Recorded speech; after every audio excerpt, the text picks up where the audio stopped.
got up over the top of them. So they're obviously looking for a take out a win. And they're basically doing the same thing that what's happened with Piara Waters and Ellenbrook Eels is that they've had a really good season. They're unfortunately going to have to go into this game knowing that they did cough one up a couple of weeks ago. They just got to forget about that and just go into it and play good football and get over the line. But it's very exciting for the club that this is their first grand final. So good luck out there, guys, and hopefully you get the win up on the board and get to have a I don't know what a 14s have when you win grand finals.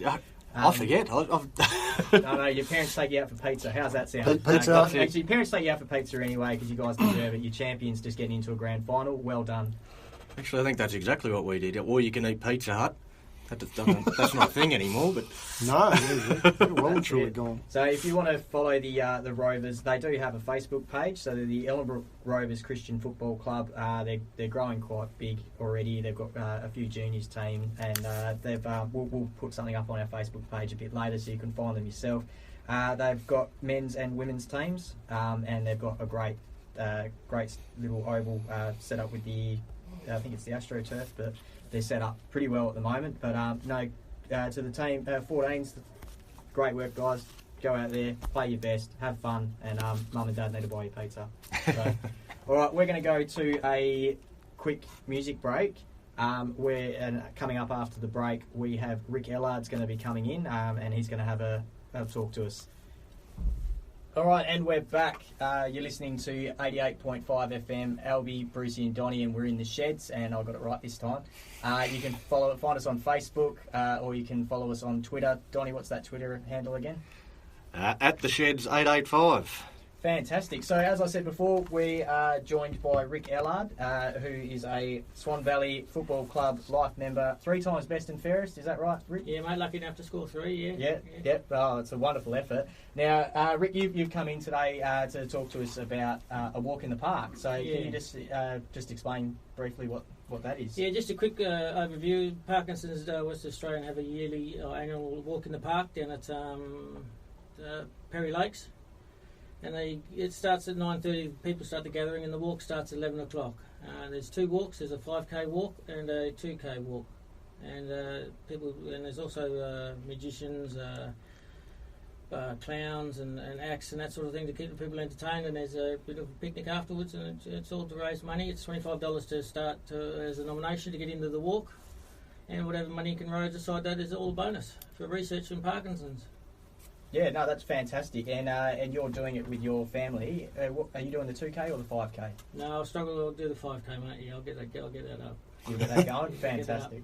No worries. And we did do a little bit of research, and so you've got a Facebook group set up for it. Yeah, my daughter did that. Thanks to my daughter Christy. Yeah. Yep. And so it's Friends Unite for Parkinson's. Yes. A friend of mine came up with that, so we thought we'd go with it. Fab. Yeah, no, it's a good name, but not only that, you guys are the 3rd in teams as far as raising money as a team, so 3rd highest. Yeah, I see that the other day. I didn't know if you do that, but my daughter coached me along, and I seen that, so it was good so far. Yeah, still got a week to go, basically. Yeah, no, that's a really good. Obviously, that you're getting a lot of support and getting. Yeah, I've got a lot of friends and family out there, and they're just getting behind us and supporting us, and it's a good cause because you just don't want to stand stagnant on these sorts of things. You want to keep the research ticking over, and what's in one day mightn't be in the next day. So you need them funds just to keep the irons hot. Yeah, and so is there anyone you want to do a shout out or a thank you for that's kind of helped you getting up to this to the event on Sunday? Oh, probably the belief in my son and my daughter put towards me and pushed me along a bit. The push I probably needed to get out and expose myself a bit more to it, and to say the fact that I've got Parkinson's and prepared to work with it and work with the doctors and that sort of thing to try and look for research values and techniques that are all coming and going at all times. Yeah, no, it's wonderful. Is this a annual event? Have they held this event before? Yeah, apparently what I believe is the biggest money raiser for the year, and it's been going for a few years now. I don't know how many years, but it's been going. So this is their marquee. This is their number one. This is the one that they count on to get more surprise from the government, and they just top it up with donations and from friends and family, and make a day of it. Yeah, so we talked about you being sort of third in the money list. How can people jump on and push you up to second, or top of the pops? Christy's done a link on the Facebook, and it's Walk in the Park of Parkinson's, and I think you just follow the links. She's done all that, so I just follow along and encourage it. But as far as to get there, it's just follow the links on their Facebook and Parkinson's. You can walk in the park. Yep. No worries. Look, we will put something up on our Facebook again. We did put one up during the week. Yeah. We'll put up another link for that. The Swan Valley Sporting Club has been great as well, where they've been pushing it a lot. Yeah. They are good people, and they've been pushing it quite a bit as well. Now, you said, so Christy's your daughter, David, your son. Yeah. Now, you've got the 3 best and fairest, and you're the life member. And now, David, he's got quite a little resume himself. He's built one up all right. 63 games for the Carlton Blues. Yeah. And then he's actually gone, look, I want to do something else. And he just want to be proactive, and then instead of sitting back like I was, and he just showed me the way. There's nothing to be concerned about, and it's just a condition, and it doesn't mean you're a bad person or something. Just get out there and mix it up and see where you can make a difference. That's what I'm doing. And he's been described by the Carlton Footy Club as a great clubman who absolutely gives everything to himself. Obviously, sounds like he picked up a few traits from you. And he's had a cracking season at Swan Districts this year as well. 19 games, 104 tackles. Yeah, he loves to tackle. He doesn't mind mixing it up, and it's just the size of the dog in the fight, not the dog. However it goes. He's prepared to take him on. Fighting the dog. Yeah, fighting the dog. But not the size of the dog. He's prepared to take him on and lead from the front, and as captain down the Swans. Put your body on the line, that sort of thing. He's from the old school, but the old man there, probably. And that's just the way he goes about his business, yeah. Yourself personally, 2001 life member of the Swan Valley Football Club, that must have been... Yeah, it was great. I played, I was coaching for 8 years. We got 6 premierships. We started in 97, probably the greatest acquisition is we got to 3 sides in Sunday League in 2001, 2002, 2003.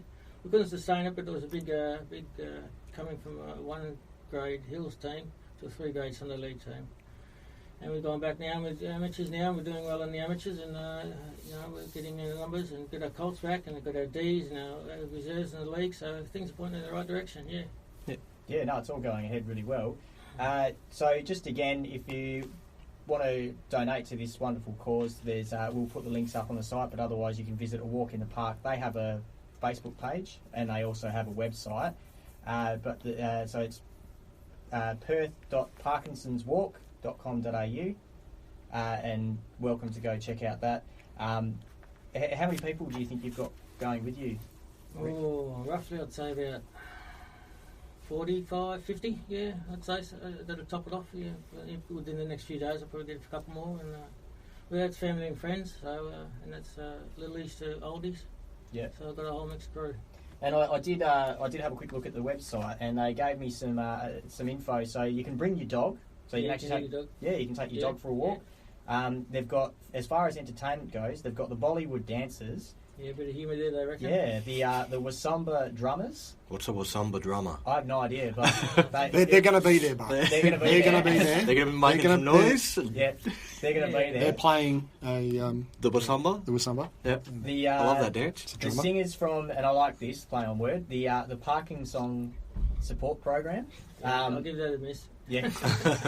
And there's a kids corner with prizes. There's craft and homemade produce and all the rest. So it sounds like it's going to be a not just a wonderful cause, but a wonderful day. Yeah, and there's a Carlton jumper there to be signed. Is it? It's going to be auctioned, yeah. So David organised that through the old Carlton Footy Club, his connections, and so they'll be auctioned off and raffled off. So. Oh, well, that's wonderful. So it's the 2017 team, is it? Yeah, the up and coming, all the young guns. Yeah, fantastic. Well, there's going to be a few sons of guns and a few new guns that'll be in that jersey. So if you're a Carlton fan, make sure you head down there, because that could be a. Even if you're not, I think that there's a few blokes in that team that might be might be legends of the game before too long. So silent raffle and see how we go. So it's auctioned off on the day. On the day. Yeah. On the day. Yep. Fantastic. So that's gates open at 9:30 a.m. Walk starts at 11 a.m. and that's at the Perry Lakes Reserve. We'll make sure we put something up on the Facebook page in regards to that. There's plenty of ways to get involved, and you can participate, you can donate. Just however you do it, make sure you support the cause. Yeah, support the Come along and buy a cause. raffle ticket, that'll do. Yeah. No worries. Look, yeah, that's. Thank you very much for coming down, Rick. No That's worries, my pleasure. it's great to hear these stories that are happening in our area and getting people involved and Raising awareness. raising that's awareness, and that's what a lot of this is all about. So thank you for No, I coming should be in. thanking you guys. Just help spread the word a bit more, and it all goes to a good cause. No, thank you. My pleasure. So we'll be back in a moment. We're just going to go to a song and we'll be right back. And we're back. You're listening to In the Sheds with Alby, Brucey and Donny. Guys, we're back. We're going to get straight into the controversy corner. And that's probably one of the ones we got the best feedback from on the week. So Hashtag controversy corner. that's Get it trending. Yeah. If there's something that's... if you have an opinion on this, make sure you get in touch with us. We'd love to hear what you guys think and what you guys have to say. So, what are we going to talk about, Donny? What's got you upset today? Oh, it's not so much got me upset. It's just something that I think might divide opinions a bit, particularly amongst the WA sporting community, and that's the choice of captain for the WA cricket team. Mitch Marsh, he's a bloke that sort of divides a bit of opinion. What do you blokes think of his appointment? I was just trying to get a bit of a look at the Warriors team, the list, but realistically, I can't. I'm struggling to find anyone else who's going to be in that mould or who would be in that position. But I don't think Mitch Marsh's statistics really jump out off the page off you either. So I think his batting average is in the 20s. So Klinger was never going to be the long-term captain for the club. So you'd think the list of candidates to take the job were probably pretty slim, I would have thought. So, Would you think is Agar too young? Well, he's probably not too young, but Mitch Marsh I think he captained WA in the under-19s. So he captained Australia in the under-19s, Yeah, so a World Cup win. So he does have that sort of leadership pedigree, I suppose. But for me, just from the outside looking in, he doesn't seem to be the kind of bloke that players play for. He seems like a bloke that is very much focused on his own game, doing his own thing. But I mean, it's also Alfie's he's no moron. He's a Justin Langer. He'd be part of his development. Yeah. Straight from like all of his players' developments would be aspiring to leadership. There'd be definitely things in that leadership team that they'd be promoting at any opportunity they got. So. Yeah, it's a shame with Maxi Klinger on his age because he'd be just the perfect captain. He's led the Scorchers for a few years and he's just done a wonderful job. And he's that captain that steps up when it looks like we're doing terrible. He makes smart decisions under pressure, and he gets the win. So it's for me, there was only two other genuine candidates, and there's Maxi Klinger. Who I probably would have been leaning towards going with, but I mean, then you've got... Yeah, we're having this same conversation in 12 months' time when he pulls the pin and decides to retire. But is there anything wrong with that? With, say, making Maxi Klinger the captain for a year or two, just to give these younger guys a bit more time to develop and focus on their cricket and on their, and working on just them. Let Klinger, who has the experience to run the team for a season, even 2 seasons, and then bring in the likes of Mitch Marsh, you got AJ Ty, all those guys are knocking at the door. They've been in the system for a little bit longer. I mean, you look at Fremantle Football Club, they did the same thing with Mundy. They made Mundy captain for a season. Then the next year they've gone, right, now we think Nat Fyfe's good enough and see a bit more football in him. Granted, he was voted in. We want Nat Fyfe to stay. That's but it did kind of, instead of throwing in a young star straight in the deep end, would you maybe look at? Yeah, to me, I think Maxi Klinger would be the best option. I think he has to be in our top 11. I look through the WA team, and I think you've probably Cam Bancroft and Sean Marsh opening, and then you've got 17 all-rounders to choose from, but you need a specialist batsman in that middle order. So I think Maxi